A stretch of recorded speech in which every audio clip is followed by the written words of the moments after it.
اے مسلمانوں، اقبال نے بہت پہلے ہی یہ کہا تھا، ان سے پھرے جہاں پھرا پھر آئی کمی وقار، ان کے جو ہم غلام تھے خلق کے پیشوا رہے۔ ایک نقطہ اتحاد تھا ہمارے پاس، وہ نام رسول، میرے آقا صلی اللہ تعالیٰ علیہ وسلم کا نام پاک پورے لوگوں کو ہمیں جوڑ رکھتا تھا۔ مدینے میں حبشہ سے کوئی آیا ہے، روم سے کوئی آیا ہے، فارس سے کوئی آیا ہے، لیکن جب وہ سارے لوگ الگ الگ ملکوں سے الگ الگ نسلوں سے آتے، مدینے میں میرے آقا کے نام پر سب سگے بھائیوں کی طرح جڑ جاتے تھے۔ آج یہ اختلافات، یہ انتشارات جنہوں نے ہمیں توڑ رکھا ہے، جس کی وجہ سے کچھ مٹھی بھر شدت پسند آتنکواد پنڈت جنہوں نے میرے نبی کونین صلی اللہ تعالیٰ علیہ وسلم کی شان میں ہرزہ سرائی شروع کی ہے۔ آج میں برجستہ یہ کہتا ہوں، علل اعلان کہتا ہوں، ہندوستان میں سب سے بڑا کوئی آتنکواد ہے تو وہ نرسنگھارم سوامی ہے، جو میرے آقا صلی اللہ تعالیٰ علیہ وسلم کی عزت پر حملے کر رہا ہے۔ بارہا اسے مطالبہ کیا گیا ان تمام باتوں کو ختم کرنے کا۔ اب میں بہت احتجاجات کی بات نہیں کروں گا، ایک میری بات سن لے۔ میں آج بڑے جذبات کے ساتھ اگرچہ ہوں، بولنے کی اب ہمارے پاس بھی طاقت نہیں رہ گئی، اس لیے کہ ہم بھی مجرم ہیں۔ بارگاہ رب العزت میں اگر ہماری پکڑ ہو گئی کہ تمہاری جوانی کے دوران مصطفیٰ کریم صلی اللہ تعالیٰ علیہ وسلم کی عزت پر حملے ہوتے تھے، تم کیا کہتے تھے، مجھے ڈر لگتا ہے آج یا کل اگر ہم مریں گے، ہماری بھی لاشیں قبرستانوں میں جائیں گے۔ قبروں میں تو ہم اس نام سے جاتے ہیں کہ دیدار مصطفیٰ ہوگا، لیکن اے مسلمانوں اب کس نام سے ہم جائیں گے؟ رسول پاک صلی اللہ تعالیٰ علیہ وسلم قبر میں تشریف لائے اور پھر اگر ہمیں دیکھ کر کے یہ فرمائیں تو ہی وہ ہے جو میرے نام کی گندی گالیاں سن کر کے ابھی قبر میں لیٹا ہے، ہمارے پاس کوئی جواب نہیں رہے گا۔ حضور پاک صلی اللہ تعالیٰ علیہ وسلم کی عظمت پر رقیق حملے جانتے ہیں، جس سوامی نے، جس پنڈت نے، جس مہنت نے حضور پاک کے لیے شبد استعمال کیے، وہ میں اس کا نام بھی اس مقدس مسجد میں لینا نہیں چاہتا، لیکن میں کھل کر کے رد کرنا چاہتا ہوں، حکومت وقت سے کہتا ہوں، ایسے کتوں کے گلوں میں اپنے پٹے باندھ لو اور سنو۔ یہ کہتا ہے وہ پنڈت کہ میں بلیدان دینا چاہتا ہوں اور مجھے کوئی مسلمان آ کے مار دے، قتل کر دے، تاکہ ہندو سب سمجھ جائیں کہ مسلمان ہتھیارے ہوتے ہیں۔ سن وہ خبیث مردود، تیرے خون کی ہمارے نزدیک کوئی قدر و قیمت نہیں۔ جو لوگ یہ کہتے ہوں گے کہ اس کے سر کی اتنی قیمت، اتنی قیمت، میں کہتا ہوں 5 پیسے کی بھی قیمت نہیں۔ اس سے بڑے نمرودوں کو اللہ نے مچھر سے ہلاک کیا ہے۔ دیکھنا تم جن کیڑوں کے ذریعے سے مرو گے وہ پوری دنیا کے لیے عبرت کا نشان بنو گے۔ میں یہاں پر اپنے نوجوانوں سے نہیں کہہ رہا ہوں، اس غلیظ خون کو اللہ ہی کافی ہے، اس غلیظ خون کے لیے، انتقام کے لیے اللہ کافی ہے۔ اور یہ کہتا ہے بلیدان کی بات، تمہاری ماؤں نے اتنا جگر تمہارے اندر دیا ہی نہیں کہ تم مرنے کے لیے تیار ہو۔ بلاؤ اپنی قوم کو اور پھر ہم بتاتے ہیں عظمت رسالت پر کون قربانی دیتا ہے۔ میدان میں آنے کے بعد پتہ چلے گا، اگر کوئی اپنی گردن کٹا سکتا ہے تو صرف نام مصطفیٰ پر کٹایا جا سکتا ہے۔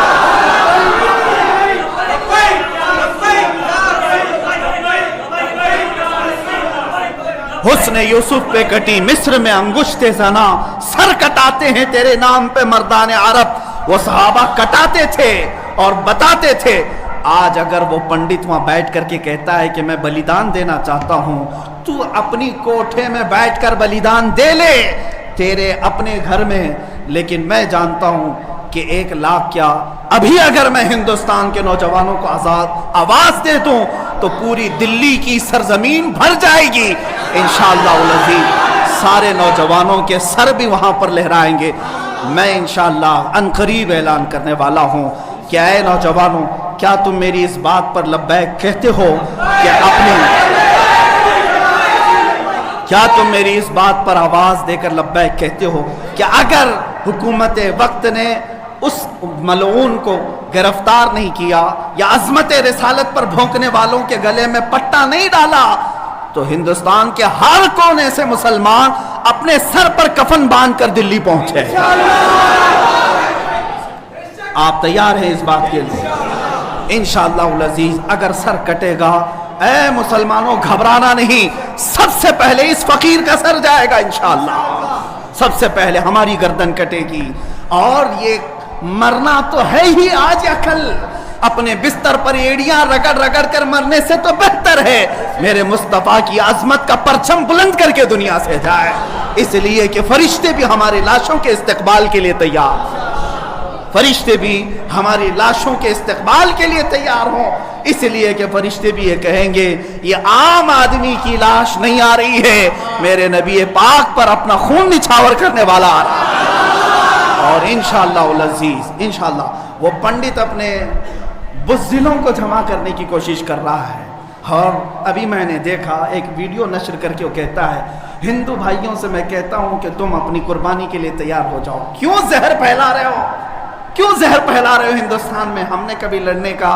یا جہاد کا اعلان نہیں کیا، اب تک ہمارے کسی عالم نے اعلان نہیں کیا، امن کے ساتھ رہنے کی تلقین اسلام نے بھی دی ہے، حضور نے خود فرمایا ہے جنگ کی تمنا مت کرو، جنگ کی لا تتمنوا لقاء عدوکم، میرے آقا فرماتے ہیں دشمنوں سے مٹبھیڑ کرنے کا، جنگ کرنے کا ارادہ مت کرنا، تمنا مت کرنا، ہاں اگر ان کی طرف سے آ جائے تو پھر قدم بھی پیچھے مت لینا، پھر قدم پیچھے نہیں لینا، اس وقت پھر تم سمجھ لینا تمہارے ساتھ کون ہوگا، پرائم منسٹر آئے گا، ہوم منسٹر آئے گا، سی ایم آئے گا، یہ سب اسی کوٹھے کے لوگ ہیں، اے مسلمانوں فخر کے ساتھ آنا، تمہارے ساتھ کوئی اہل سیاست نہیں آئے گا، تمہارے پیٹھ پیچھے رسول اللہ کی ذات ہوگی، اور تمہارے سر پر اللہ رب العزت کی عنایت ہوگی، اللہ اور اس کے رسول کے بھروسے پر ہم جائیں گے انشاءاللہ۔ اور یاد رکھنا یہ صرف جذبات کی باتیں نہیں، جوش کی باتیں نہیں، میں اپنا ایک پیغام ریکارڈ کرنا چاہتا ہوں، اگر اس ملعون اور اس خبیث نمرود کی اولاد تک میری یہ بات پہنچ سکتی ہے تو پہنچا دی جائے۔ تم نے بہت بھونک لیا اپنی مندر میں بیٹھ کر کے، تم پریس کلب آف انڈیا میں بیٹھ کر کے بہت بھونک لیے، کتے آپس میں اپنی گلی میں بہت بھونکتے ہیں، میرے اس میسج کو اس ملعون تک پہنچا دیں،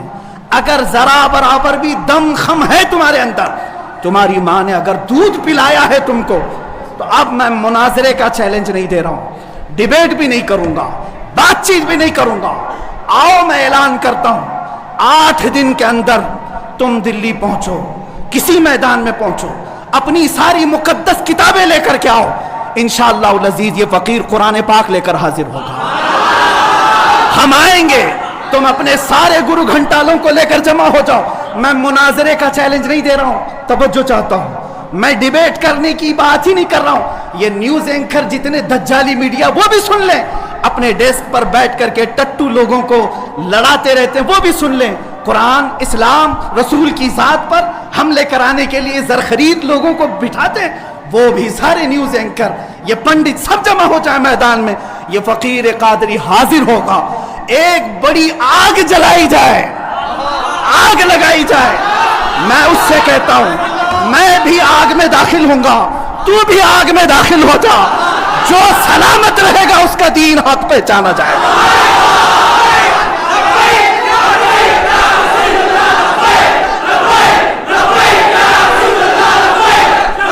بہت ہو گیا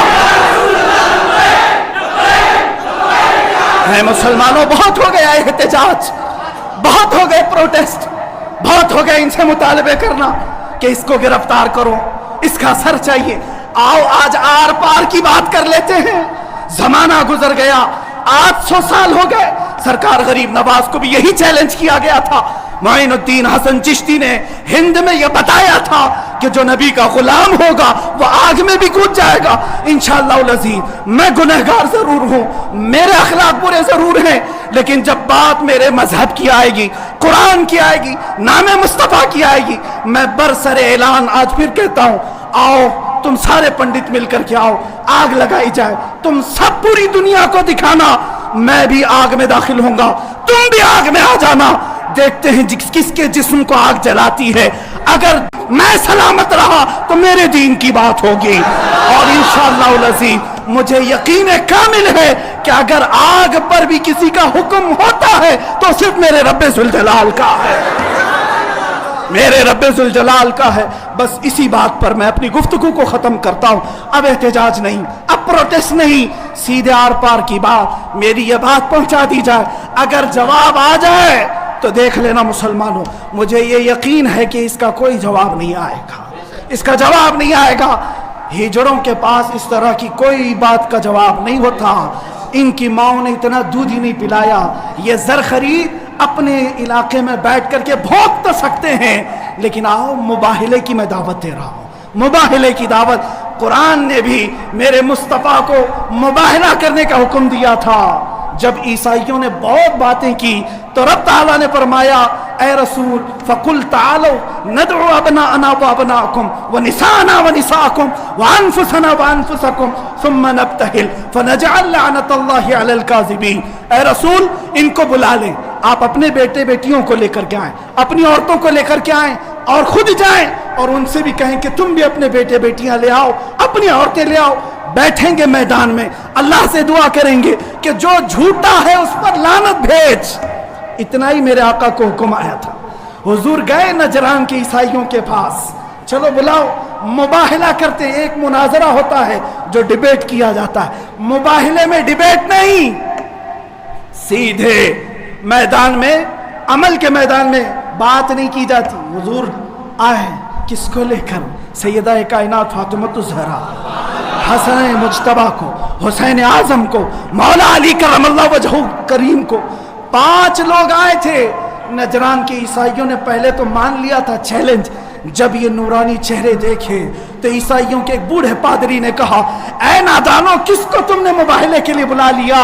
اگر اس رسول نے ہاتھ اٹھا دیا تو قیامت تک تمہاری نسلیں باقی نہیں رہیں گی۔ اور مجھے میرے مصطفیٰ کے اس مباہلے کی برکت سے یقین ہے، لیکن میرے مصطفیٰ کی نسبت میرے ساتھ موجود ہے، میرے پیر و مرشد کی نسبت میرے لیے کافی ہے۔ انشاءاللہ العزیز مباہلے کے لیے فقیر حاضر ہوگا۔ جواب آ جائے، اے سنی مسلمانوں انتظار کرو، اب لڑائی آر پار کی ہو جاتی، دیکھا جائے گا کس کا دین حق ہے، کس کی کتاب حق ہے، کس کا رسول حق ہے۔ اسی بات پر خاتمہ ہوگا۔ وآخر دعوانا الحمدللہ رب العالمین۔